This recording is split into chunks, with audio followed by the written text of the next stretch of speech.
Hello everyone, आज का topic रहेगा आपका प्रतिशत भाग नंबर 5, जिसमें हम लोग यहाँ पे डिस्कस करेंगे अभ्यास प्रश्न और सारांश। डिस्क्लेमर सवीकरण।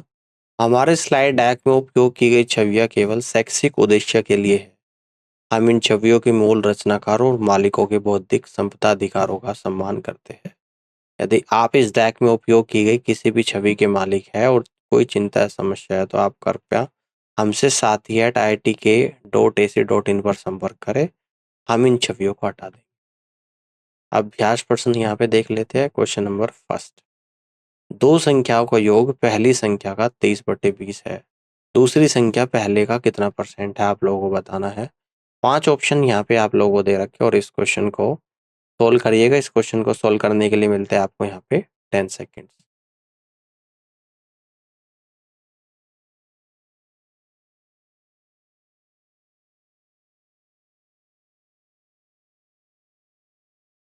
चलिए इसके सॉल्यूशन को समझते हैं।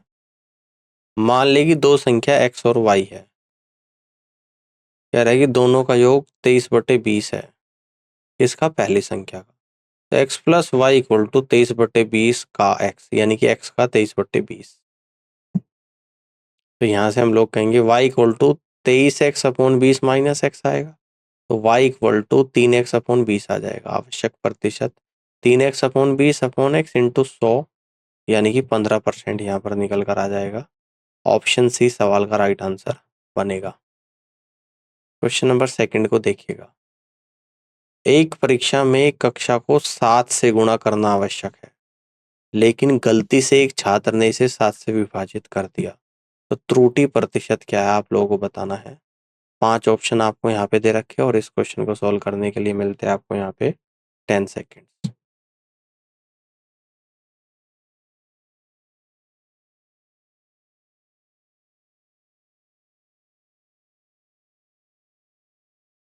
चलिए इसके सॉल्यूशन को समझते हैं। मान लेगी संख्या कितनी है 7। 7 ही मान लिया संख्या को, तो सही उत्तर हो जाएगा 7 गुणा 7 49। लेकिन प्राप्त क्या हुआ है 7/7। गुणा की बजाय भाग कर दिया तो 1 आ गया। त्रुटि कितनी आ जाएगी 49 में 1 की त्रुटि, तो 48/49 गुणा 100, यानी कि 97.96%। आगे बढ़ते हैं, क्वेश्चन नंबर 3 को समझते हैं। 405 टॉफियों को बच्चों के बीच इस तरह के समान रूप से वितरित किया गया है कि प्रत्येक बच्चों को प्राप्त टॉफियों की संख्या कुल बच्चों की संख्या का 20% है। तो प्रत्येक बच्चों को कितना टॉफियां मिली है आप लोगों को बताना है। यहाँ पर भी आपको 5 ऑप्शन दे रखे हैं और इस क्वेश्चन को सॉल्व करिएगा। इस क्वेश्चन को सॉल्व करने के लिए मिलते हैं आपको यहाँ पे 10 सेकेंड।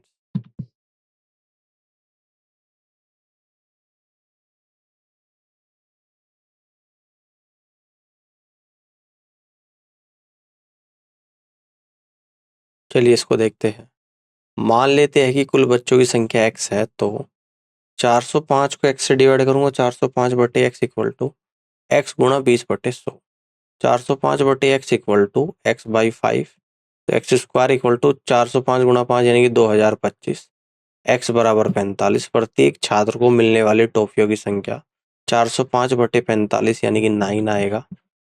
9 ना ऑप्शन ए, ना बी, ना सी, ना डी। ई ऑप्शन सवाल का राइट आंसर होगा। आगे बढ़ते हैं, क्वेश्चन नंबर 4 को देखिएगा। राम ने 30% अंक प्राप्त किए और 15 अंकों से फेल हो गया। आदित्य ने 40% अंक प्राप्त किए। पास होने के लिए आवश्यक अंकों से 35 अंक अधिक प्राप्त किए, तो पास प्रतिशत क्या है आप लोगों को बताना है। 5 ऑप्शन आपको यहाँ पे दे रखे और इस क्वेश्चन को सॉल्व करने के लिए मिलते हैं आपको यहाँ पे 10 सेकेंड।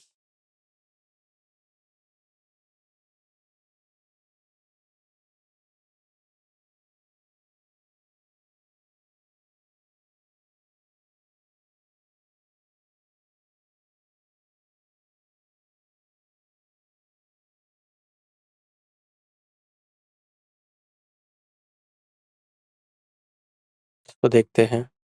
10% अंक बराबर कितना है 35 प्लस 15, कितने हो गए 50। तो 100% अंक हो गए 50 गुणा 10। कुल अंक आ गए 500। उत्तीर्ण अंक 500 का 30%।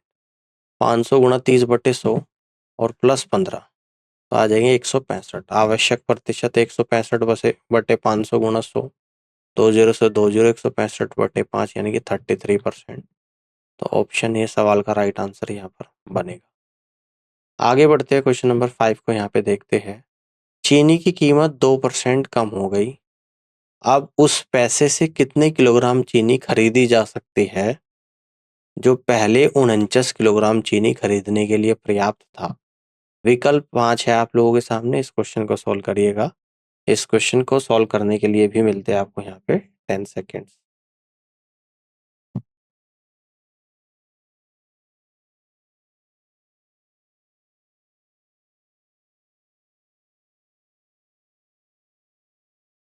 चलिए इसके सॉल्यूशन को समझते हैं।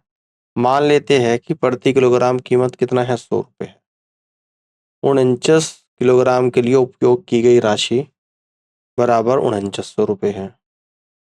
कीमत कम होने के बाद 4900 बटे 98 बराबर 50 किलोग्राम, मतलब 1 किलोग्राम उत्तर है। 1 किलोग्राम उत्तर है और बी ऑप्शन सवाल का राइट आंसर यहाँ पर बनेगा। ठीक है, इस तरीके से आप यहाँ पे क्वेश्चन को सॉल्व कर सकते हैं।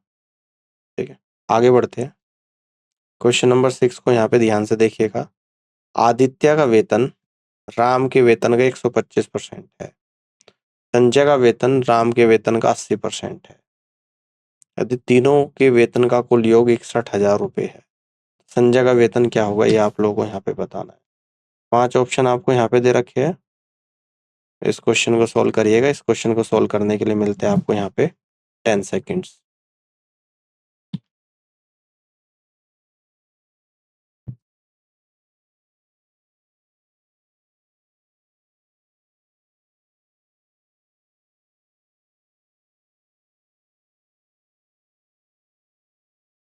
तो सॉल्यूशन को समझते हैं। मान लेते हैं कि राम का वेतन 100 है, संजय का वेतन कितना है 80, तो आदित्य का वेतन कितना है 125।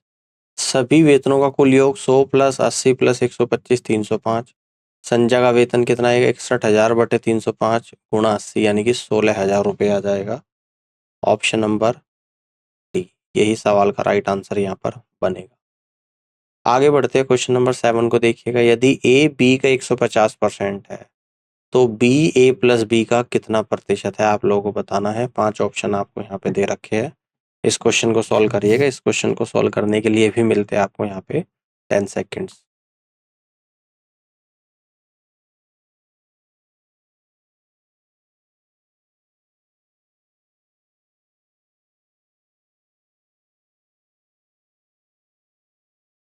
चलिए इसे देखते हैं। मान ले कि बी बराबर 100 है, बी ए कितना है, बी का 150%, तो ए बराबर 150 होगा। तो आवश्यक प्रतिशत बी ए प्लस बी का, ए प्लस बी 100 है और 150 250, और बी कितना है 100, 100 बटे 250 गुणा 100 यानी कि 40%। सी ऑप्शन सवाल का राइट आंसर यहाँ पर बनेगा। क्वेश्चन नंबर 8 को देखते हैं। यदि परीक्षा में 20% हिंदी में फेल हुए, 25% अंग्रेजी में फेल हुए और 7% दोनों विषय में फेल हुए, तो कम से कम एक विषय में फेल होने वाले छात्रों का प्रतिशत क्या है, ये आप लोगों को यहाँ पे बताना है। 5 ऑप्शन आपको यहाँ पे दे रखे हैं। इस क्वेश्चन को सोल्व करिएगा। आपको मिलते हैं यहाँ पे सोल्व करने के लिए 10 सेकेंड।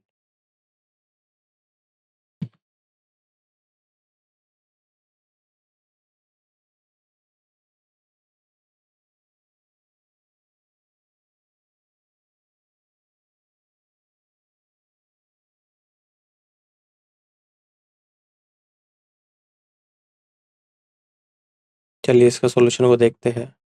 आवश्यक प्रतिशत कितना है, 20 प्लस 25 और माइनस 7 करेंगे, क्योंकि 7 दोनों में फेल हुए हैं, तो 20 प्लस 25 माइनस 7 यानी 38%। तो ऑप्शन डी सवाल का राइट आंसर यहाँ पर बनेगा। आगे बढ़ते हैं, क्वेश्चन नंबर 9 को समझते हैं।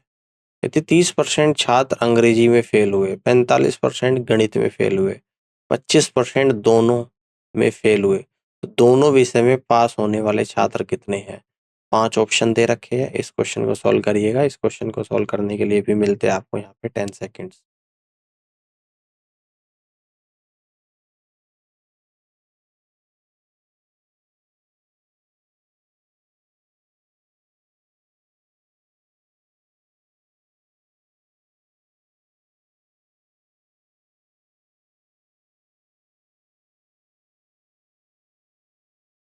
चलिए इसके सॉल्यूशन को समझते हैं।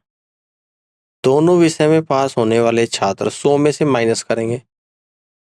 देखो दोनों में एक में फेल हुए अंग्रेजी में 30, गणित में 45 और दोनों में 25 हुए, तो 30 + 45 - 25 कर देना और उसे 100 में से माइनस कर देना। तो ये आप लोग आएगा 100 - 50 यानी कि 50% जो दोनों में पास हुए हैं। तो ऑप्शन डी सवाल का करेक्ट आंसर यहाँ पर बनेगा। इस तरीके से आप सवाल को सॉल्व कर सकते हैं।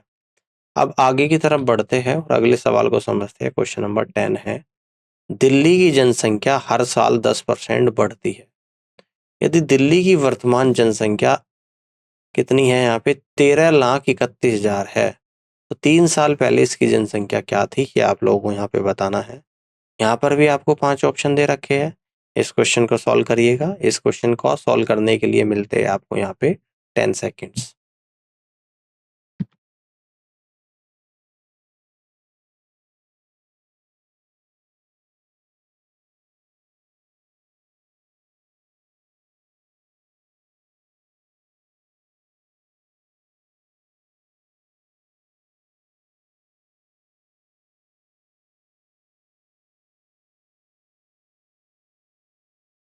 चलिए इस क्वेश्चन के सॉल्यूशन को यहाँ पे समझते हैं। x साल पहले की जनसंख्या, फॉर्मूला क्या है, capital A divide by 1 + r/100 पूरे की पावर n। ये आपका फॉर्मूला है ना। तो A की वैल्यू कितनी है, 13,31,000, ठीक है। 1 + 10% बढ़ रही है, 10/100, कितने साल है, 3 साल की पावर 3। तो 13,31,000 डिवाइड बाई 1331/1000। तो यहाँ से सोल्व करेंगे तो ये आप लोगों का यहाँ पे निकल कर कितना आ जाएगा, यानी कि 10 लाख निकल कर आ जाएगा। तो आप यहाँ से कह देंगे फर्स्ट ऑप्शन सवाल का राइट आंसर बनेगा। ठीक है, इस तरीके से आप लोग क्वेश्चन को सॉल्व कर सकते हैं। अब आगे की तरफ बढ़ते हैं और अगले सवाल को यहाँ पे समझते हैं। ए बी सी ने 18,500 रुपये इस प्रकार बांटे कि ए को बी से 25% अधिक और बी को सी से 20% अधिक प्राप्त हुए। तो ए को कितनी राशि प्राप्त हुई, आप लोगों को बताना है। 5 ऑप्शन आपको यहाँ पे दे रखे हैं और इस क्वेश्चन को सॉल्व करिएगा। इस क्वेश्चन को भी सॉल्व करने के लिए मिलते हैं आपको यहाँ पे 10 सेकेंड्स।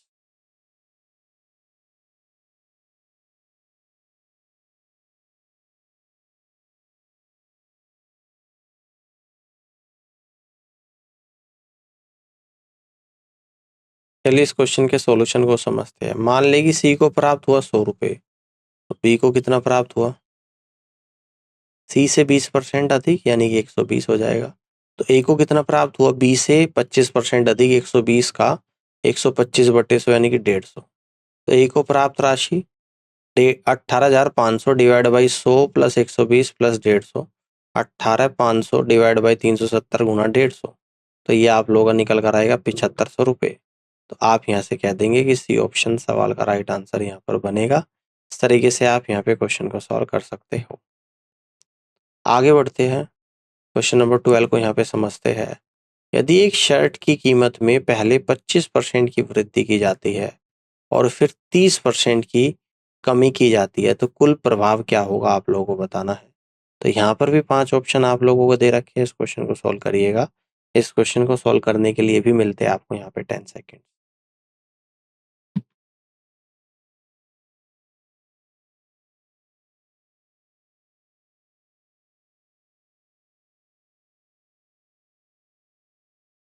चलिए इसको देखते हैं। मान लीजिए कि एक शर्ट की कीमत 100 रुपये है। 25% वृद्धि बराबर 125, 30% कमी बराबर 125 का 30% कमी यानी 125 का 70% यानी कि 70/100। तो यहाँ पर आएगा 87.5%। परसेंटेज कमी 100 - 87.5 यानी कि 12.5% की यहाँ पे कमी हो जाएगी।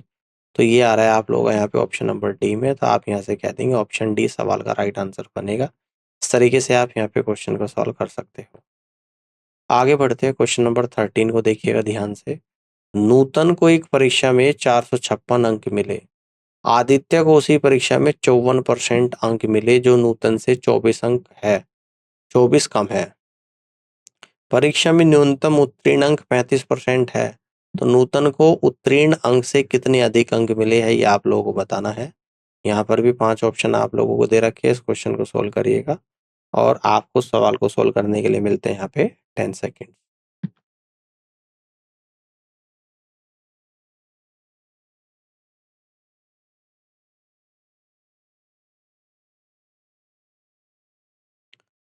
चलिए इस क्वेश्चन के सॉल्यूशन को समझते हैं।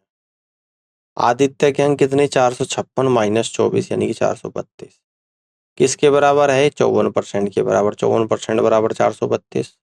100% बराबर 432/54 गुणा 100 यानी कि 800 आ गया। उत्तीर्ण अंक 800 का 35%, 800 गुणा 35/100 यानी कि 280 आ गया। आवश्यक अंक 456 माइनस 280 यानी कि 176 आ गया। आप यहाँ से कह दो कि ऑप्शन डी सवाल का राइट आंसर बनेगा। इस तरीके से आप क्वेश्चन को सॉल्व कर सकते हैं। अब आगे की तरफ बढ़ते हैं। क्वेश्चन नंबर 14 को यहाँ पे देखिएगा। 1200 लड़के और 650 लड़कियां परीक्षा में उपस्थित हुए। यदि 70% लड़के और 40% लड़कियां फेल हो गए तो पास हुए छात्रों का लगभग प्रतिशत ज्ञात करिएगा। 5 ऑप्शन आपको यहाँ पे दे रखे हैं, इस क्वेश्चन को सॉल्व करिएगा। इस क्वेश्चन को सॉल्व करने के लिए मिलते हैं आपको यहाँ पे 10 सेकेंड्स।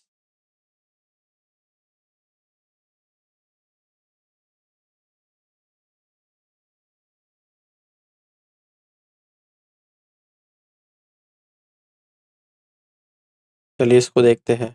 परीक्षा में उपस्थित कुल लड़के और लड़कियां बराबर कितनी हैं? 1200 प्लस 650 यानी 1850। पास हुए लड़कों की संख्या 1200 का 70% फेल हुए तो पास 30% हो गए, तो 1200 का 30% यानी कि 30/100 यानी कि 360 आ गया। पास हुई लड़कियों की संख्या 40% फेल हुई तो पास 60% होगी, तो 650 का 60%, 60/100 यानी कि 390 आ गया। कुल पास हुए लड़के और लड़कियां 390 प्लस 360 यानी कि 750।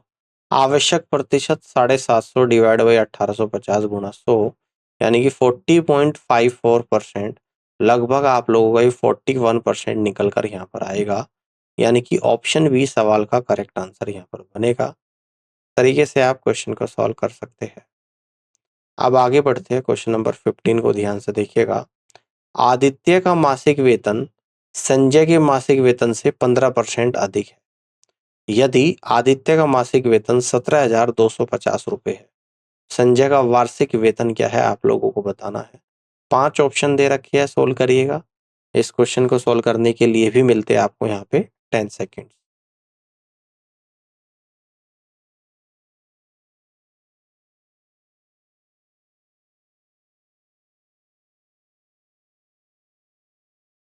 देखो यहाँ पे कह रहा है कि संजय का मासिक वेतन 17,250/115 गुणा 100 यानी कि 15,000 रुपये हो जाएगा। संजय का वार्षिक वेतन 15,000 गुणा 12 यानी कि 1,80,000 रुपये होगा। आप यहाँ से कह दोगे सी ऑप्शन सवाल का राइट आंसर बनेगा। अब आगे बढ़ते हैं। क्वेश्चन नंबर 16 को देखिएगा। 2 साल पहले दिल्ली की जनसंख्या 55,000 थी। यह पहले वर्ष में 12% बढ़ी और दूसरे वर्ष में 15% कम हो गई। तो 2 साल के अंत में शहर की जनसंख्या क्या थी आप लोगों को बताना है। 5 ऑप्शन यहाँ पे दे रखे हैं, इस क्वेश्चन को सोल्व करिएगा और इस क्वेश्चन को सोल्व करने के लिए भी मिलते हैं आपको यहाँ पे 10 सेकेंड्स।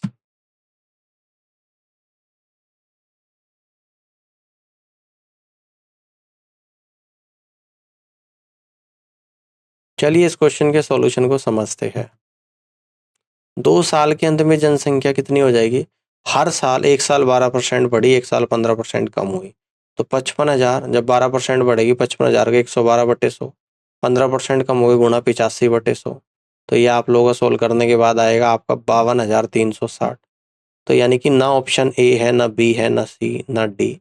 तो यहाँ से आप लोग कह देंगे इनमें से कोई नहीं, यानी कि निर्धारित नहीं कर सकते ऐसा तो नहीं है, हमने आंसर तो निकाल लिया लेकिन इन ऑप्शंस में नहीं है, तो हम लोग कहेंगे इनमें से कोई नहीं, E is the right answer of this question.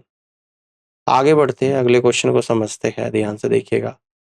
12 शेयरों का एक सूचकांक अन्य के अलावा विजन पावर, विजन इंफ्रा और विजन कम्युनिकेशन के शेयरों को 7%, 13% और 15% के भार के साथ शामिल करता है।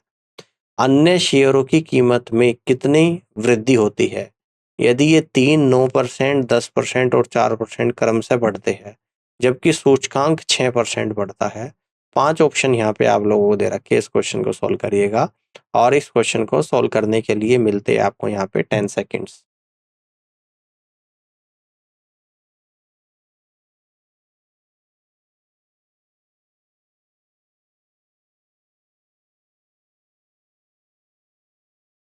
चलिए इसके सॉल्यूशन को समझते हैं।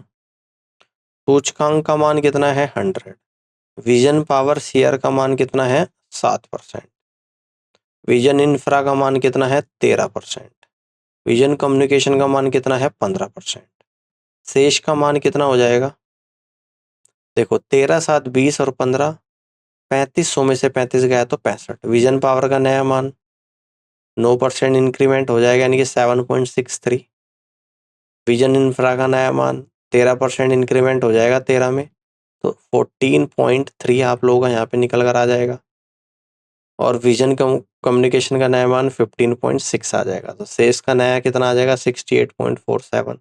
तो अतः आवश्यक प्रतिशत 68.47 माइनस 65/65 मल्टीपल बाई 100 तो परसेंटेज निकलेगी 3.47/65 इंटू 100 यानी 5.34% बढ़ गया।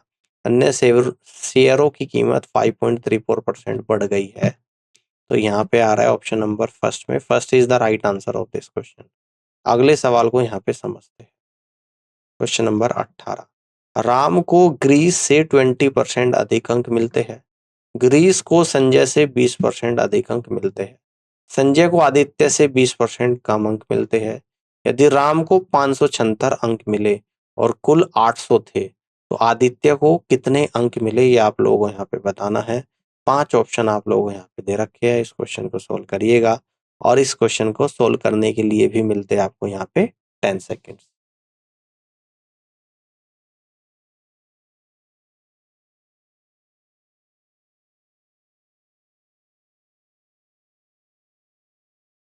चलिए इसके सॉल्यूशन को समझते हैं। मान लेते हैं कि संजय को मिले 100 अंक, ग्रीस को मिले उससे 20% अधिक यानी कि 120 और राम को कितने मिले उसके ऊपर 20% अधिक 120 गुणा 120/100 यानी कि 144 अंक। संजय के अंक कितने हैं 576 डिवाइड बाई 144 गुणा 100 यानी कि 400। आदित्य के अंक 400 गुणा 100/80 यानी कि 500 अंक है। तो यही आपसे यहाँ पे पूछता है आदित्य के कितने अंक हो गए, तो 500 हो गए। तो सी ऑप्शन सवाल का करेक्ट आंसर यहाँ पर बनेगा। इस तरीके से आप यहाँ पे क्वेश्चन को सॉल्व कर सकते हैं, ठीक है ना। आगे बढ़ते हैं, अब समरी यहाँ पे देख लेते हैं। प्रतिशत भिन्न, प्रतिशत भिन्न प्रतिशत को भिन्न के रूप में दर्शाता है। प्रतिशत को भिन्न में बदलने के लिए आप प्रतिशत को 100 से विभाजित करें और सरल करें। उदाहरण के लिए 25% को भिन्न 25/100 के रूप में लिखा जा सकता है जो 1/4 को सरल करता है। प्रतिशत वृद्धि और मूल्य में कमी, प्रतिशत वृद्धि यह उस राशि की गणना करता है जिससे मूल्य बढ़ा है। प्रतिशत वृद्धि का पता लगाने के लिए मूल मूल्य को नए मूल्य से घटाए, मूल मूल्य से विभाजित करें और 100 से गुणा करें। उदाहरण के लिए यदि कोई राशि 50 से 60 तक बढ़ जाती है तो वृद्धि 60 माइनस 50/50 गुणा 100 यानी कि 20% है। प्रतिशत में कमी यह उस राशि की गणना करता है जिससे मूल मूल्य हुआ है। प्रतिशत में कमी का पता लगाने के लिए मूल मूल्य से नया मूल्य घटाए, मूल मूल्य से विभाजित करें और 100 से गुणा करें। उदाहरण के लिए यदि कोई कीमत 80 से गिरकर 60 हो जाती है तो कमी 80 माइनस 60/80 गुणा 100 यानी कि 25% है, ठीक है ना। तो इस तरीके से आप यहाँ पे क्वेश्चन को सॉल्व कर सकते हैं। तो उम्मीद करता हूँ कि आज का सेशन आप लोगों को यहाँ पे समझ में आया होगा और इस पूरी क्लास को देखने के लिए आप सभी का बहुत बहुत धन्यवाद।